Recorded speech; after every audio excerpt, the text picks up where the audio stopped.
मनीषा जी हरियाणा से। राधे राधे महाराज। राधे राधे महाराज जी। महाराज जी, भक्ति मार्ग में कौन कौन सी अवस्थाएं आती हैं? एक साधक वो अवस्था किस अवस्था में है, कैसे जाने महाराज जी? अवस्था को तो वही तो आपसे कह रहे ना, भौतिक बातें बाहरी देखकर जानी जा सकती हैं, आंतरिक स्थिति को जानने के लिए ये लक्षण हम बता रहे हैं, ये जिसके हो वो समझ ले हम परमार्थ में चल रहे हैं। शांतिरव्यर्थ कालत्वम, विरक्तिर्मान शून्यता, आशा बंधा समुत्कंठा, नाम गाने सदा रुचि, आसक्तिस्तद गुणाख्याने, प्रीतिस्तद वसति स्थले। अब इसकी व्याख्या करते हैं। शांति, हमको कोई गाली दे, हमें कोई मारे, हमें कोई फर्क ना पड़े।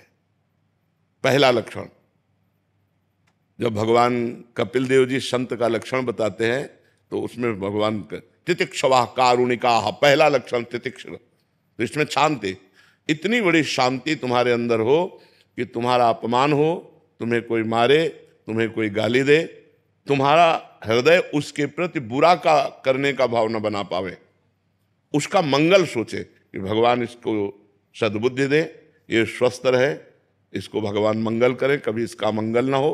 किसके प्रति? जो हमें मार रहा है, जो हमें गाली दे रहा है, जो हमारी निंदा कर रहा है, जो हमारा अपमान कर रहा है। शांति, इतनी बड़ी शांति होनी चाहिए, तब समझे कि हम भक्ति मार्ग में चल रहे हैं। अभी वो स्थिति को प्राप्त नहीं, स्थिति तो आगे वर्णन हो रही है। शांति अव्यर्थ कालत्वम, एक मिनट भी भगवान से अलग समय नहीं जाना चाहिए। तद विस्मरणेन परम व्याकुलते थी, भगवान का विस्मरण होते ही व्याकुलता पैदा हो जानी चाहिए। मैं कैसे भूल गया भगवान को? एक क्षण भी भगवान का चिंतन नहीं छूटना चाहिए। अगर छूट गया तो वो व्यर्थ समय चला गया। अव्यर्थ कालत्वम, व्यर्थ समय नहीं जाना चाहिए। ये अभी चलने की बात है। शांति अव्यर्थ कालत्वम, विरक्तिर, लोक परलोक के भोगों से वैराग्य, किसी के भी भोग भोगने की इच्छा नहीं। ये जो भक्ति का साधक है उसकी जो ऊंचाई होती है वो होती है विरक्तिर।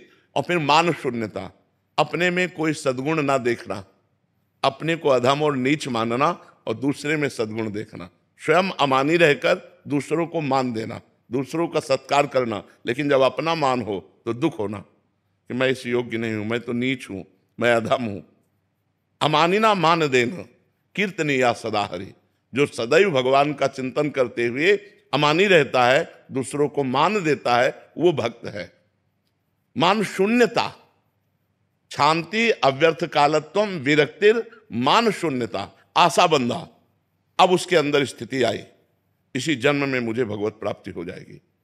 जब ये लक्षण आ गए तो ये लक्षण आ गया, स्थिति आ गई, आशा बंधा, इस जन्म में मुझे भगवान मिल जाएंगे, इस जन्म में मेरा काम हो गया, मेरी भगवत। जैसे अपने लोगों के हृदय में है, अभी थोड़ी कि भगवान दर्शन ने हमारा पता नहीं कल्याण हो कि ना हो, बिल्कुल अटैची लिए तैयार है, जब बुलाओ शरीर छोड़ो बस गए।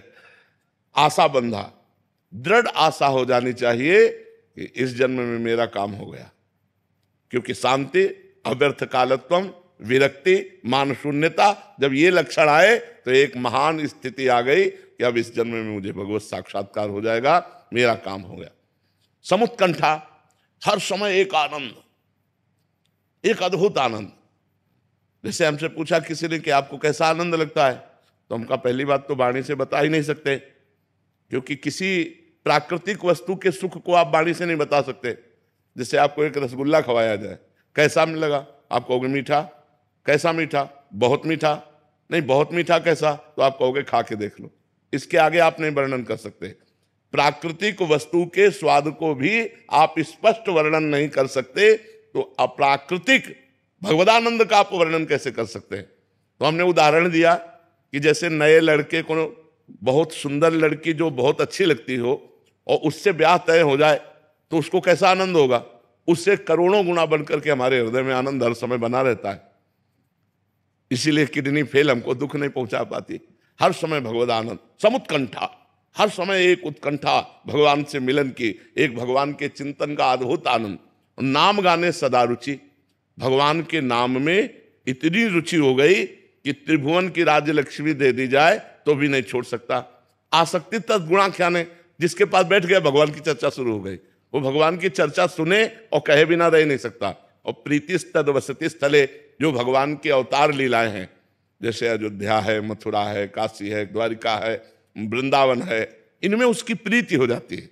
मेरे भगवान की नगरियां हैं, मेरे भगवान के धाम, पवित्र स्थानों में उसकी आसक्ति हो जाती है।